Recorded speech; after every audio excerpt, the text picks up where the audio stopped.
Bonjour et bienvenue sur cette 13e vidéo de mon portrait végétal challenge dédié au nénuphar.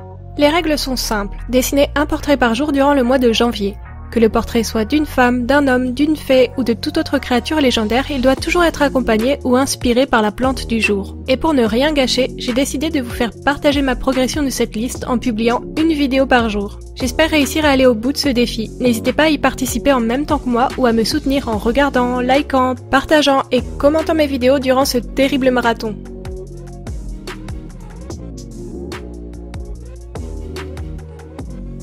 Vu la plante du jour, je savais que je voulais réaliser un dessin aquatique. Je m'y suis déjà essayé lors d'une précédente vidéo et je trouvais que je n'avais pas suffisamment bien réussi à rendre l'effet sous l'eau. Du coup, j'ai décidé de prendre ma revanche aujourd'hui, ou du moins d'essayer. Le visage de mon personnage sera à demi enseveli sous l'eau et cette fois-ci j'ai décidé de m'acheter tout spécialement du nouveau matériel. Je me suis commandé des encres acryliques du magasin Rouchy & Play.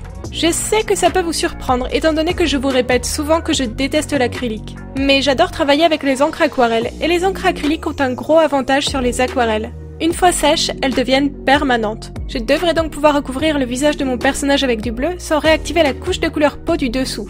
Rien que pour ça, je mourrais d'envie de les essayer. Mais je me suis tout de suite rendu compte que c'était beaucoup plus difficile à travailler que l'encre aquarelle. Déjà, je trouve que les encres acryliques se mélangent moins bien. Il faut que je les remue à nouveau régulièrement, sinon les couleurs commencent à se dissocier et l'eau que j'ajoute pour ajouter de la transparence remonte tandis que la peinture coule. Un autre point qui m'a gêné, c'est que l'encre acrylique sèche extrêmement vite. Et vu qu'une fois sèche, elle devient permanente, je ne peux plus rien corriger ou retravailler. Il faut donc que je peigne très vite si je veux flouter mes bordures. Ce ne sont pas vraiment des points rédhibitoires, mais j'ai vraiment l'habitude de travailler avec de l'encre aquarelle. Du coup, j'ai dû revoir complètement ma manière de dessiner. En plus, cette mise en couleur est tout simplement mon premier essai, alors j'essaye de directement m'adapter pour ne pas complètement rater mon dessin. Surtout que les scènes aquatiques font vraiment partie des thèmes qui m'effrayent le plus lorsque je dois dessiner. L'eau, c'est vraiment une horreur à représenter, et pendant toute ma mise en couleur, j'ai oscillé entre panique et double panique. J'ai vraiment eu constamment peur de complètement passer à côté de l'effet que je voulais réaliser.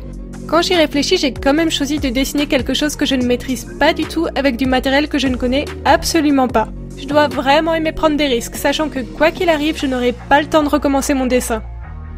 Au final, à force de faire de très nombreuses retouches, j'ai réussi à m'en sortir un peu mieux que lors de mon premier essai de scène aquatique.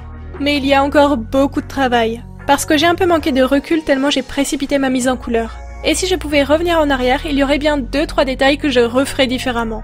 Mais je suis tout de même assez satisfaite de ce que l'on peut réaliser avec de l'encre acrylique, et je préfère largement travailler l'acrylique en encre plutôt qu'en tube. D'ailleurs, il va absolument falloir que j'essaye de remplir mes Posca vides avec cette encre. Si vous avez déjà essayé et que ça ne fonctionne pas, dites-le moi avant que je détruise tous mes vieux Posca. Par contre, si ça fonctionne correctement, je pourrais en faire une vidéo. Je suis sûre que comme moi, il y a pas mal d'utilisateurs de Posca qui se demandent s'ils ne feraient pas mieux de recharger leurs Posca avec un mélange maison plutôt que de les jeter.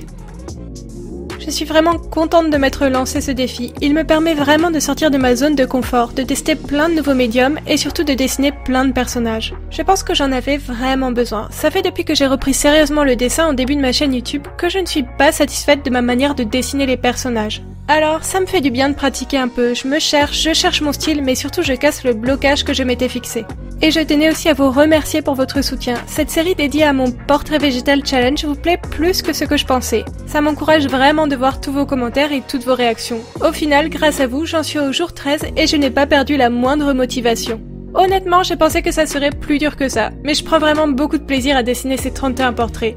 Par contre, j'avoue que j'ai aussi hâte de voir le bout, je ne pourrai pas tenir ce rythme indéfiniment.